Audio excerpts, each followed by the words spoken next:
elas kord üks kiisu nimega Kaneelirull. Ta nägi päriselt välja nagu kaneelirull. Ühel päeval jalutas Kaneelirull metsas ringi. Korraga kuulis ta mingit imelist muusikat.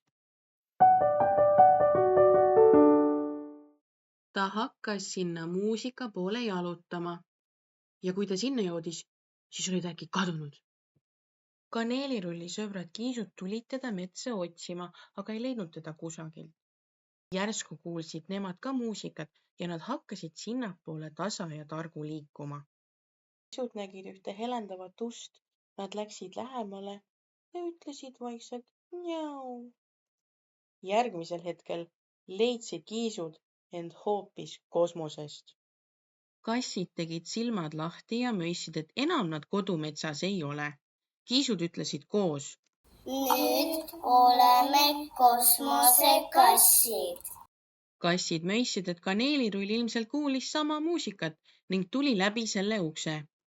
Kiisud hakkasid ringi vaatama ja nägid eemal seismas piraati, kellel oli üks silm. Nad läksid tema käest abi küsima. Hei, kas sa meie sõpra Kaneelirulli oled näinud? Ei, mul on ju ainult üks silm. Aga sa oled mingit muusikat kuulnud? Ei, mul on ju ainult üks silm. Sa ju silmadega ei kuule ja kõrvu on sul 2. Aga teate, kellel on veel suuremad kõrvad? Jänesel. Näe, ta on seal suure porgandi peal.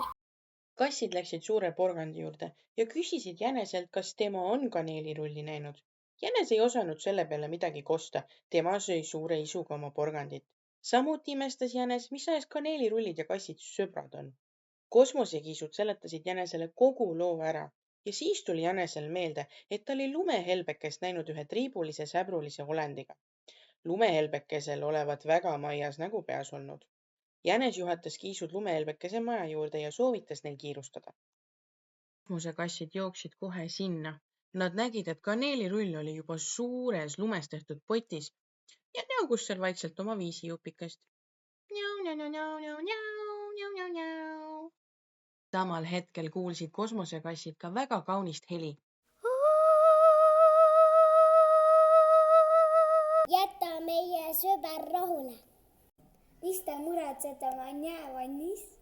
Ta tahab sinust ju lumepallisuppi teha. Veel lisandeid mu supile. Oota, mis see polegi karastav jäävann. Ei ole jah. Ma tahan teist lumepallisuppi ketta. Nüüd mul on 1 kassi asemel 4. Ei, meist ei saa mingit suppi. I got an idea! Kuulge, kiisud, karjume nii kõvasti kui võimalik.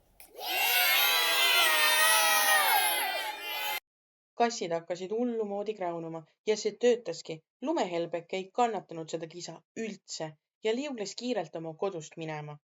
Kosmosekassid päästsid oma sõbra Kaneelirulli ja kiirustasid kiiresti ukseni, et see avada ja saada tagasi koju. Kassid said suure õppetunni ning teadsid nüüd, et iga ilusa lauluhääle pärast ei tasu igast võõrast uksest sisse minna. Kui need kiisud veel taevas ei ole, elavad nad siiamaani õnnelikult edasi.